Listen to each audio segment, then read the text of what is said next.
Ардақты әке, үлгілі ұл, жанашыр бауыр. Баянбаев Есқан Әбілмәжінұлын сағынышпен еске аламыз. Дүниеге келеді адам, кетеді адам. Кімге қоныс болмаған дүние жалған.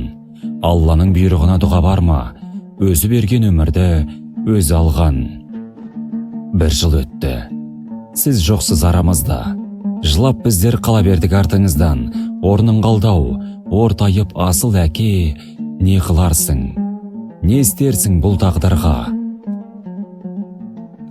Марқұмның әкесі шығыс өңірінде Қатон-Қарағай ауданының Березовка ауылында дүниеге келген. Баянбаев Әбілмәжін ақсақал ұлы отан соғысының ардагері. Отан соғысының мүмкіндігі шектеулі болып оралған еді. Баймұратова Құндыз Тәмжид қызымен отбасын құрып, 6 қыз, 1 ұл тәрбиелеп жеткізген. Сол кезеңде тыным таппай маңдай терімен қоғамға өз үлестерін қосып, бүкіл совхоз бригадасын қымызбен қамтып отырған екен.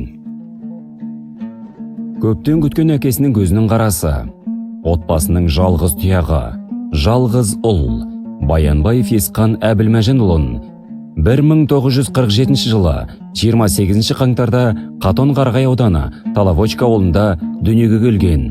Орта білім алып, Үріл ауылында 10-11 сыныпты тәмамдап, 1966 жылы әскер қатарына шақырылып, сонау Украинаның Харьков қаласында әскери борышын 3 жыл өтейді.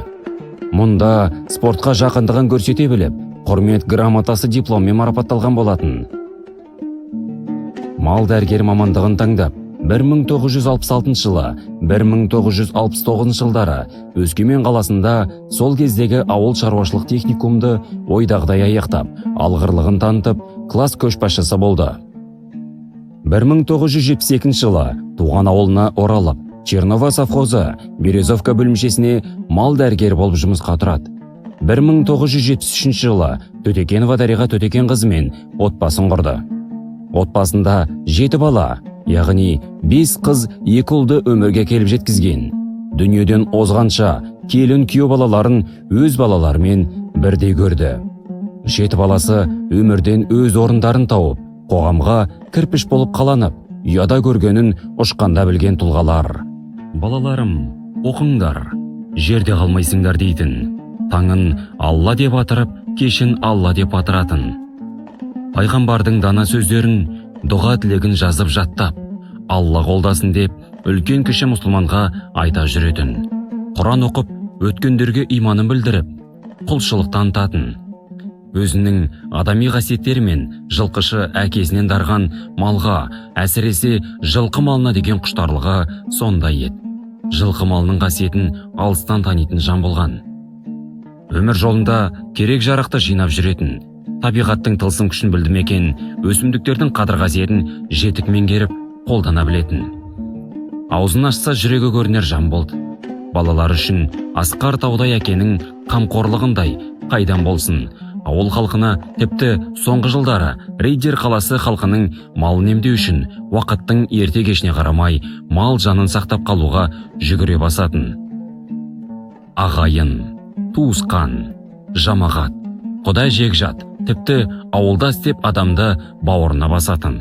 Жаны жұмсақ, көңілі кең, дара тұлға болатын.